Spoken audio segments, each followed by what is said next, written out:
Hi everyone, welcome to my Innovators Minutes podcast channel.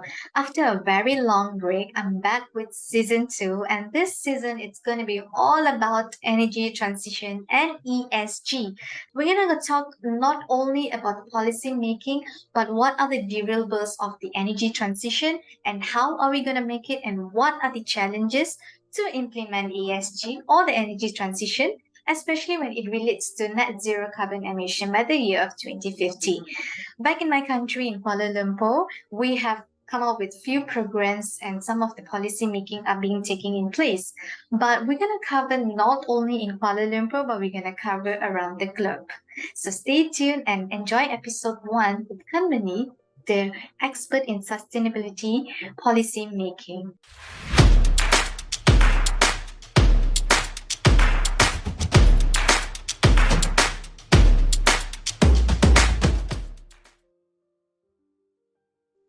For my very first episode, I have a very interesting guest speaker today with me, Miss Kanmani. She is a senior analyst in the area of sustainability from Hume Cement Industrial. And before this, she had an experience with Nation Green Technology and Climate Change Corporation (NGTC) as an analyst for low carbon operating system. So, with this area of her expertise, we're going to gain a lot of knowledge, especially in those programs that's been introduced by the government, especially in Malaysia, on on National Energy Transition Roadmap, which is launched recently. And we're not going to only talk about that. We're going to talk about a few other programs. And the National Energy Council has been established by the country themselves, by the government themselves. So there's going to be a lot of inputs and you're going to get a lot of knowledge. Stay tuned and watch the episode to know more about from Kanmani, the expert herself.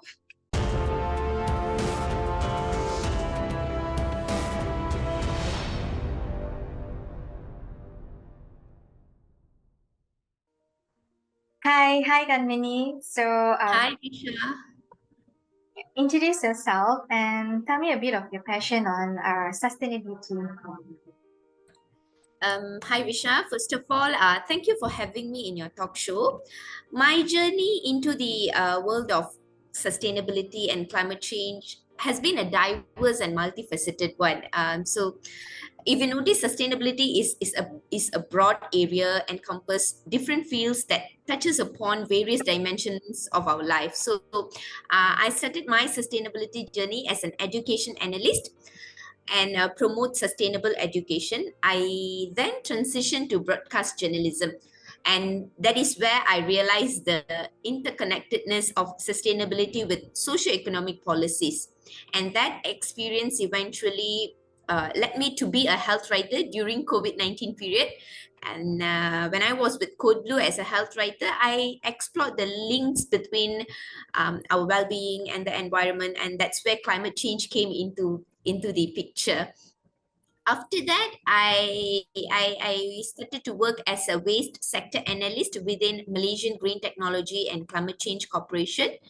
This role eventually gave me first-hand insight into the environmental challenges posed by waste and the importance of sustainable waste management practices. Now I'm working as a senior sustainability analyst in a private sector, focusing on corporate sustainability, ESG, and GHG emissions. So if you ask me my passion on sustainability, that comprises various dimensions, right from education to socio-economy, health, environment, and now business sustainability. That's a very wide background that you have there, and it's very interesting. Because you're able to experience different backgrounds, right? Yeah. Okay. So talking about sustainability, right? Coming from that perspective, recently the government has launched our National Energy Transition Roadmap. I think it's just a few months back they have launched it. So what are your main key takeaways from this NETR? Okay, let me briefly explain the contents of NETR first. So the National Energy Transition Roadmap actually reflects Malaysia's commitment to a sustainable and low carbon future. So when we talk about moving towards clean energy, adoption of clean energy, there are two big things to think about. One is from the policy aspect, and the other one is from the technology aspect or the technical viability of implementing these measures. And I believe our discussion today will be focusing on the policy aspect. So even though we are all headed toward cleaner energy, the policy and regulations crafted by the government play the biggest role in making things happen faster. So for our chat today, I won't go too much into the technical stuff. We'll just talk about the policies.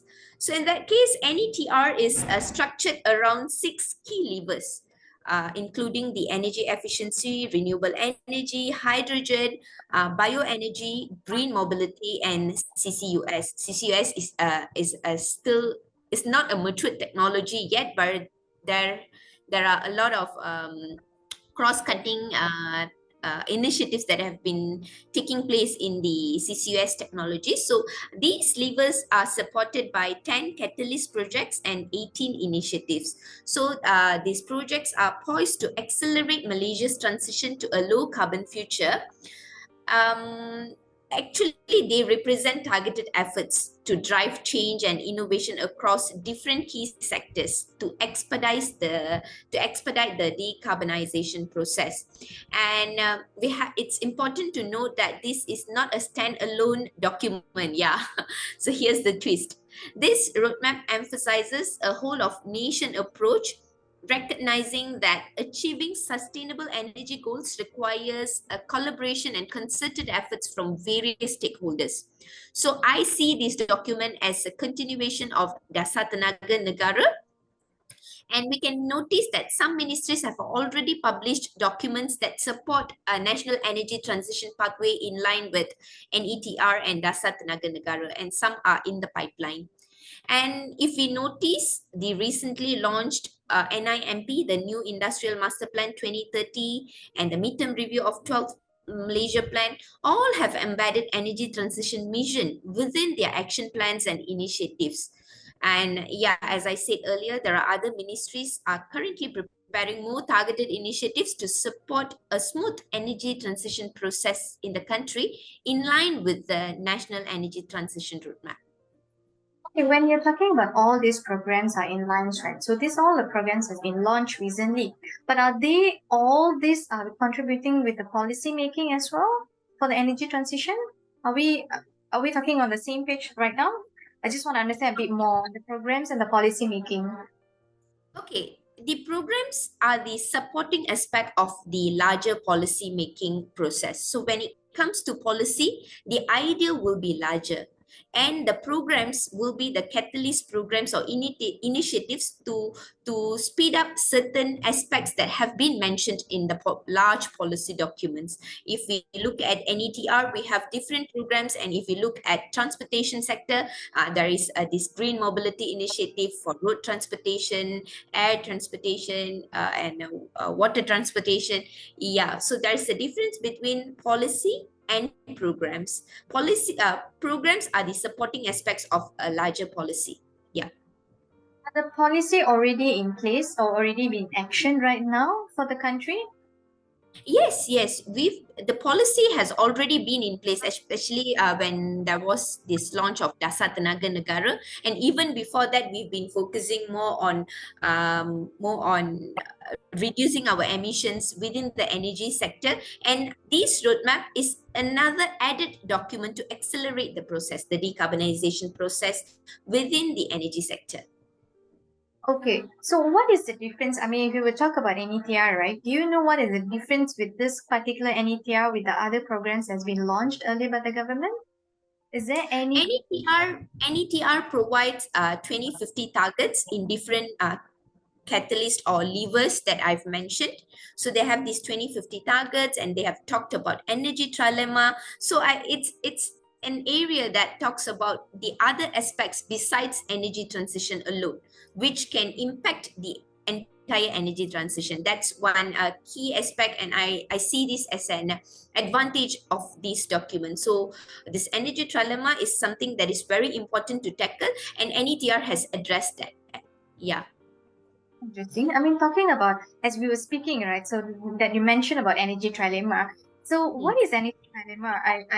the word try actually tells me there is actually three elements into it. But I just want to know a bit more, and what's your opinion on this? You were right, Avisha. Energy trilemma is essentially a three-way balancing act that countries around the world are grappling with. It's not easy for us to think about energy transition without considering energy trilemma. So it involves three crucial aspects. Firstly, the security. It is to ensure a stable and reliable energy supply. And the second aspect of energy trilemma is affordability, to keep energy costs within reach for all citizens. And the third aspect is sustainability, to move towards cleaner and environmentally responsible energy sources. So it's about finding the right balance within these three aspects. But it is definitely a challenging tightrope to walk with. So Malaysia, like many other nations, also recognizes that this balancing act is definitely delicate, but it's very crucial when it comes to energy transition. So in this document, in NETR, they address the trilemma by incorporating the concept of responsible transition. It's a very important keyword because it is one of the key part of the roadmap. So this responsible transition is all about uh, enhancing environmental sustainability, but incorporating other social equity aspects as well. So if we notice, it involves, as we all know, it involves about reductions in greenhouse gas emissions within the energy sector, while promotes cross-cutting edge technologies like CCUS. But when it comes to responsible transition, it's not just about sustainability. It is a catalyst for growth, especially in green sectors like mobility, renewable energy, and energy storage. Because since we are talking about energy transition, these are the key areas within that energy transition, in a broader energy transition area. So this actually creates investment opportunities, job prospects, and eventually develop the economic growth of Malaysia. So the responsible transition is a supporting system for addressing energy trilemma right from social aspects, as well as it addresses the economic development. Why is it important? So to find a balance measure among these three aspects, the economic growth must be there, so that if there is a price hike, we have a strong supporting system to cover that price hike or inflation caused by energy transition. Because the transition process is going to involve costs, and there are going to be changes in our living costs. So we need to attract some global investments so that we can cover all these rising cost of living due to energy transition. So I see that the responsible transition actually help address the trilemma by not only ensuring sustainability but also boosting security and affordability through economic growth. That's really nicely put and nicely concluded, Kanmani. That's really nice. I mean, I think people would not know what's energy trilemma can really understand very well. And now talking about the sustainability, right, that you've mentioned, and also your passion in sustainability, right? How far do you think we are far off of implementing sustainability across all the industries in our country?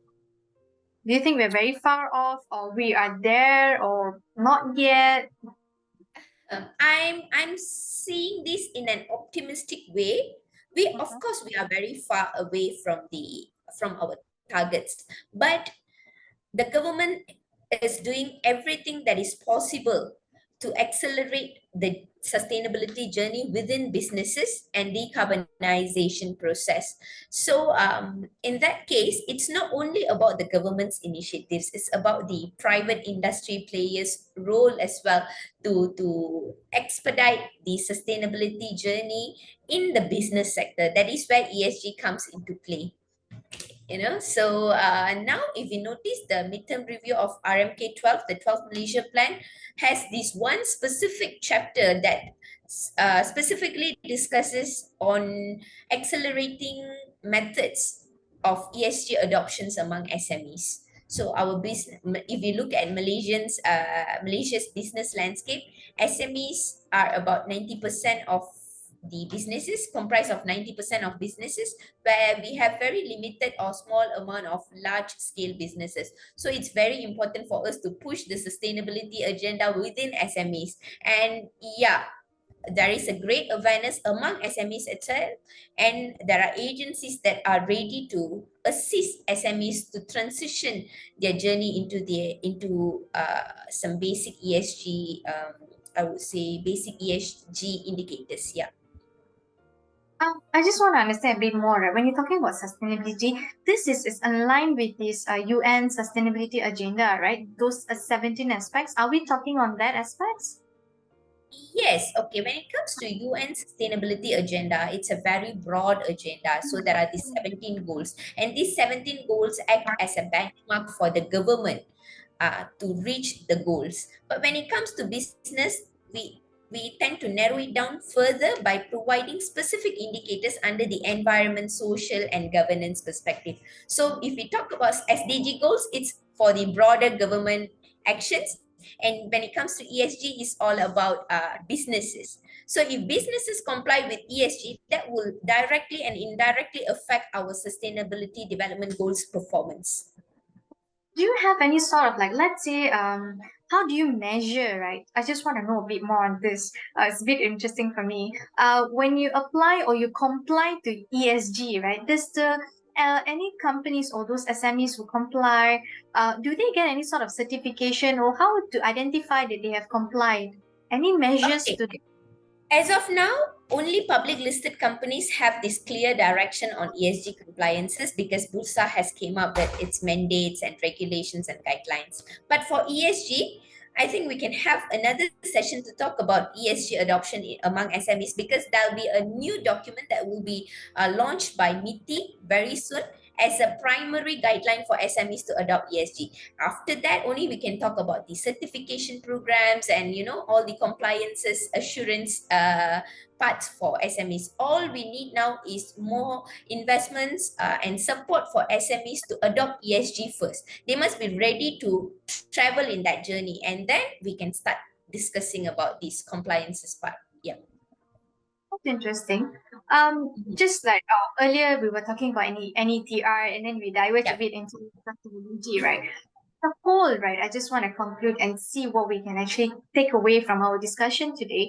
As a whole, for NETR, what do you think will be the primary challenges to implement NETR? Because this it's been broadcasted along until 2050, right? And you need to have like a pit stop in between so that to measure your success rates, whether you have implemented it well. But what do you think will be the challenges? There are some challenges when it comes to NETR. It's a very good document. So the excitement among investors when they look at this document is of course palpable, because they see opportunities in stocks and projects aligned with NETR. However, there's this one challenge lies in translating this interest into tangible, sustainable projects that deliver on their promise. That's very important. So we have all the plans, but how are we going to deliver the sustainable projects? That's one of the key challenges that we have to look into, because the route from investment to success, I would say that if there is an investment, then there should be a successful execution, and these can be complex. So industrial players are crucial in realizing the NETR's vision here, because a lot of projects within NETR is mainly driven by private sector and large industries. So the challenge here is about piecing together sustainable projects that align with the roadmap. And this involves navigating evolving technologies, that's very crucial, and checking on the supply chains, market dynamics, all have to be ready to adopt these innovating and evolving technologies. And at the same time, they have to stay true to the sustainability goals. So to find the balance is a bit challenging. And from the policy aspects, policymakers, they are tasked with aligning ambitious goals with actionable strategies. So achieving net zero emissions while propelling the economy forward is a delicate balancing act.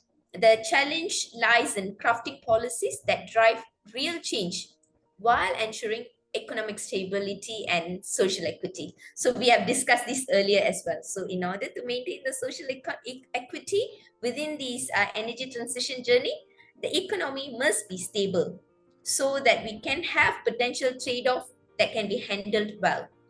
And if you notice the NETR, there's this specific rooftop monetization scheme that was introduced in the first phase of NETR launching. So under the scheme, we have to ensure that regulations and incentives are in place to facilitate this transition for homeowners. It also involves addressing potential grid integration issues so that we can ensure that there is a fair compensation for these homeowners. And from regulatory perspective, there is this challenge to adapt traditional process to expedite progress. So incremental changes may not be sufficient because we want to go for a net zero by 2050. So we need an overhaul of regulations and bureaucracy so that will support the rapid transition. Because I see NETR landscape is complex. It's not a straightforward journey, and it's not a standalone document as well. So there is this diverse standpoints with different interests. So balancing these interests while striving for a change is definitely a challenge. So it requires effective communication, negotiation, and compromise to build consensus and move forward. So there has to be a consensus between the private players and the government agencies. So that's very important. And our Prime Minister also announced on this National Energy Council when he launched the second phase of this document. Establishing a council is definitely a positive step, but there should be an effective steering and coordination among ministries and agencies. We can see we have had a lot of councils before, so we have to tackle bureaucratic hurdles at the highest level. So that is very essential to streamline the process and expedite the implementation of NETR. As for NETR, these are the challenges that I've noticed. And more importantly, personally, I think achieving a just and equitable change is the significant challenge. So as the energy transition progresses, we have to ensure that benefits are distributed fairly across society and vulnerable populations. We have to ensure that nobody is left behind, and that will become the top priority. Okay. That's a very, very good insights, Kanmani, because when I asked you about NETR, but then I got a perception that you need to gather all the other programs, all the other documents, and council plays a role as well. And I think what I like about NETR specifically, right? They actually, like what you mentioned earlier on the key enablers and the catalyst, the program catalyst. I think they have 10, and then they have the initiative taken. So that was nicely outlined together to see what are the initiatives you need to take in order for you to, fulfill this particular enablers and all that. I know there is 6 programs, and then they have abatement as well on the CCUS. Yeah. There's a lot of initiatives has been taken for decarbonization. There's a lot more into it, right? I think the more we go in depth, this all a topic by itself, and there's a lot more that we can actually do with this.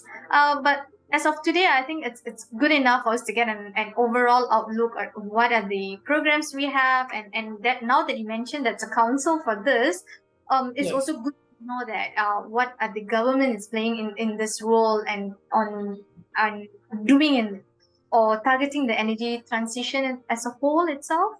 And I see there's lots and lots of initiatives there, and like what you said, the delivery, it's the most important task end of the day. That is the success, the measure of success end of the day, right? Yes, But when true. I think the viewers will get an overall outlook of what sustainability all about, ESG on NETR and some of the other programs that you have mentioned. I think it's very good insights. A lot of key takeaways from this. Even I myself learned a lot on this because I'm not from a policy making backgrounds and all, and more on the research side. I think I'm one of the person or the key person for one of the enablers from the renewable and all that. So I mean, there's Yes. only so much that I know. It's only one segment that I know. But now that you are looking at a broader perspective, whole lot Yes. of it. Oh, Mhm. I mean, I wish you all the best on your sustainability agenda as well. That you're working on some of their important policy makings and everything else, right? It's going to be a very long journey, and all the best to you. And Thank you. Thanks, Visha. I hope to have more of you in your section because there's a lot more inputs that I can gather from you. You Yeah, seem sure, sure. In fact, sustainability is an ever evolving arena at this moment. So we are all learning and we have to keep learning to be on par with all our global agendas. So I think after this, when it comes to NETR, we can also start to discuss on the specific levers, on the green mobility, on hydrogen. So for that, I think the technical aspects would be able to shed a clear information on how are we going to go about this hydrogen adoption or green mobility or EVs. Yeah. that's a whole new topic by itself. Each of the key and Yes. every there's a Yes. lot going on in each of those. Yeah, it's really interesting. Thank you so much for your time today, Kanmani, and we definitely will catch up soon in some of the other key enablers. Thank you so much. Sure, sure. Thank you, Visha. Thanks a lot.